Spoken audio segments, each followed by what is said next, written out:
Hi, I'm Larry Richardson, your step-by-step chef. In this episode, we're going to make one of my favorite desserts, banana bread. Now, if you haven't made your own banana bread, you don't know the joys of baking. And it's baking simply. It's a very simple recipe. So come on, let's cook. Okay, so here are the ingredients we're going to use for our delicious banana bread. First of all, we're going to want to have 2 large overripe bananas. Now, if you don't have 2 large ones, 3 mediums are just fine, or 4 small bananas. The main thing you're looking for is you want to have it very ripe. You want to have it mottled.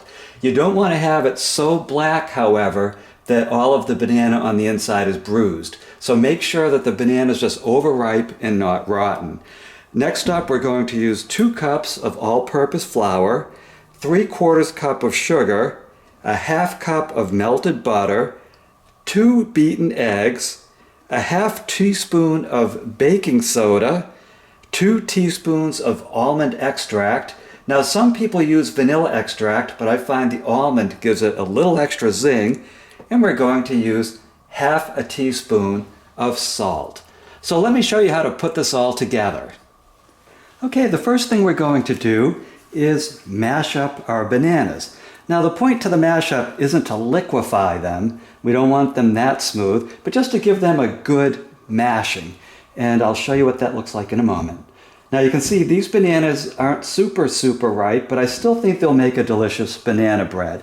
It doesn't matter if you have bananas that are a little bit darker. You know, they have a little bit more of this kind of rot to them.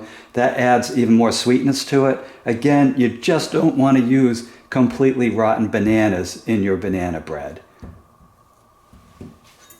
So I'm just going to take a fork and just give them a good mashing.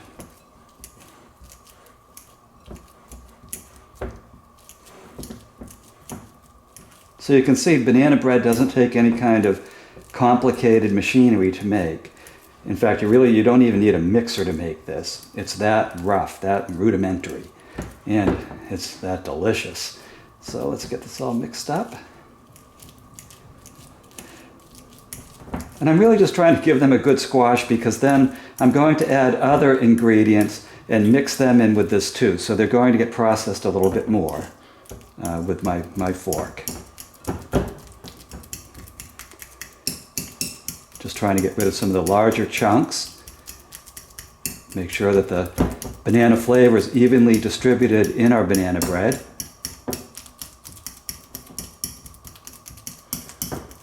Now, while I'm doing this, I have put my oven on 350. We're going to cook this at 350. We're going to bake it at 350.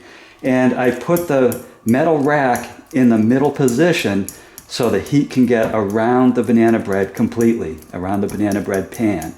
So make sure that you do that. Start preheating your oven at 350 with the rack in the middle.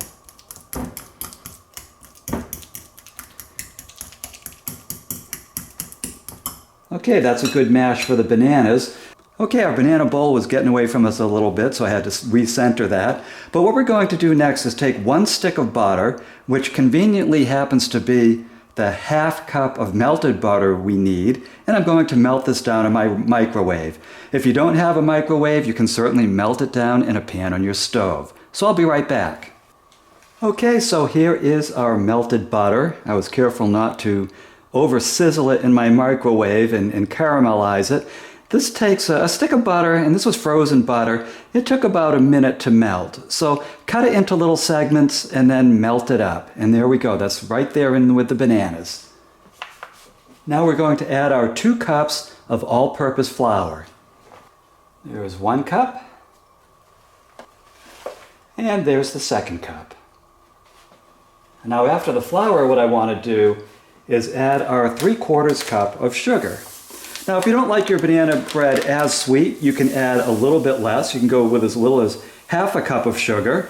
And if you like it very sweet, you can go with as much as a round cup of sugar. That's totally up to you. It can also depend on how sweet the bananas themselves are. If you think the bananas are, not quite as ripe as you like them, and they may not be quite as sweet, you might want to add a little bit extra sugar to your mix. So that's totally up to you. Let's just give this a little bit of a mix in. And then what I'm going to do is just crack my 2 eggs into it and scramble these right into the mix.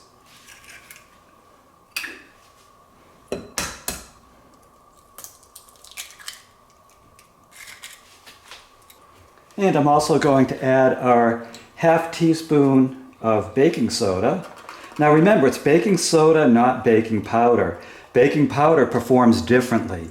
Baking powder will not puff up your banana bread as much. It won't have it rise as much. Baking soda will. So try to use baking soda if you can. Here we go. Just adding that ½ teaspoon. And here comes my teaspoon of almond extract. And we'll add another. We said 2 teaspoons. That'll add a nice little zing to this banana bread. And then we just want to add a ½ teaspoon of salt.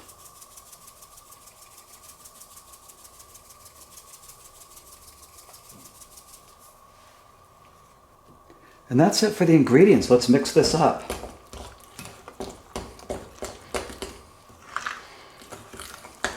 Now, banana bread can be kind of funny because the bananas themselves are basically an uneven measure. You will never have a uniform standard for these different bananas. So sometimes you're going to end up with a banana bread that's a little bit on the moist side, and sometimes you're going to end up with a banana bread that's a little bit dry. And I like them both ways, so I have absolutely no complaints. Banana bread is delicious, pretty much no matter how you have it. So what I recommend is that you experiment with this recipe and write down what you did and make it the way you like it. You might like it more moist than I do. Or again, you might like it a little bit drier. So write down what you did and make the recipe your own. I always recommend that. I'm showing you how I like to make it, but then I want you to make it the way you like it too. So now I'm giving it a nice stir. You can still see some chunks of banana in this, and that's not a problem. Again, this doesn't have to be completely smooth and uniform, but I can tell you these ingredients are mixing in quite nicely. Okay, so there's our banana bread batter. Okay, now so the banana bread does not stick to our 9x5 baking pan, our loaf pan. I'm taking a tablespoon of butter and I'm just completely coating the inside of the pan. Make sure you really coat it good too, because you want the banana bread to just roll out of this pan when it's done. If you leave areas that are not buttered, then what's going to happen is when you go to remove your banana bread, it's going to stick to the pan and it'll probably fall apart on you, which really, that's not a lot of fun. It's kind of disappointing. You want to have a nice banana bread loaf that stays intact. So make sure you spend, just a minute or two covering the entire pan with butter.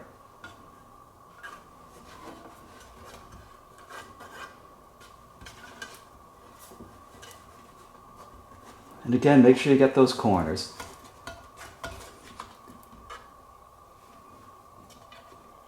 So there we go. The inside of the pan is coated. And now what we're going to do is pour our batter into the pan.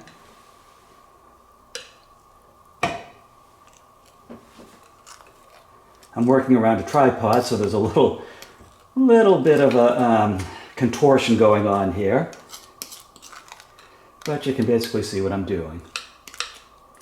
And don't worry, if it looks like the banana bread's banana bread batter's a little short here, well, that's where the baking soda kicks in. It's going to react with the batter and the heat and puff it right up.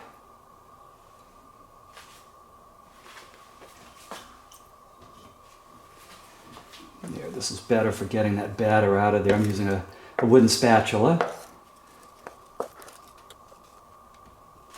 So my oven has been preheating again at 350 with the rack in the middle, and that's exactly where I'm going to put this. And in 45 minutes, I'm going to take a look. If it looks like it's still wet, I'm going to give it another 10 minutes, and then we'll test it. And then it may need another 5 to 10 minutes until it's completely done. So I'll see you in 45 minutes. So 45 minutes later, here's our banana bread. Now what I'm going to do is take a toothpick and give it the toothpick test. What you do is you stick the toothpick down in it, and when you take the toothpick out, if there's a lot of batter stuck to it, then you really need to cook this a while longer. So you'll put this in for maybe another 10 minutes, and then give it the test again. And then once you get it to the point where there's no batter sticking to the toothpick, as you can see, no batter sticking to mine, then the banana bread is ready. And what you're going to do is leave it in the pan for about 5 minutes and let it cool off.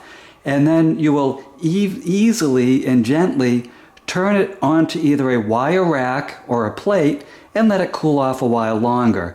Once it's completely cooled, then you can slice it and you can serve it up. I can't wait to do that with this one. So I'll show you what it looks like in a few minutes. So congratulations, look at what you just did. You just made this delicious banana bread with your own hands. Now if you like this recipe and you like the step-by-step method, please visit my website, stepbystepchef.com. There you're going to see dozens of recipes that will help you to make delicious dishes just like this, along with breakfast, lunch, and dinner. I also have books available that you're certainly welcome to purchase. Now my name's Larry Richardson, I am your step-by-step chef, and I'll see you in the next episode.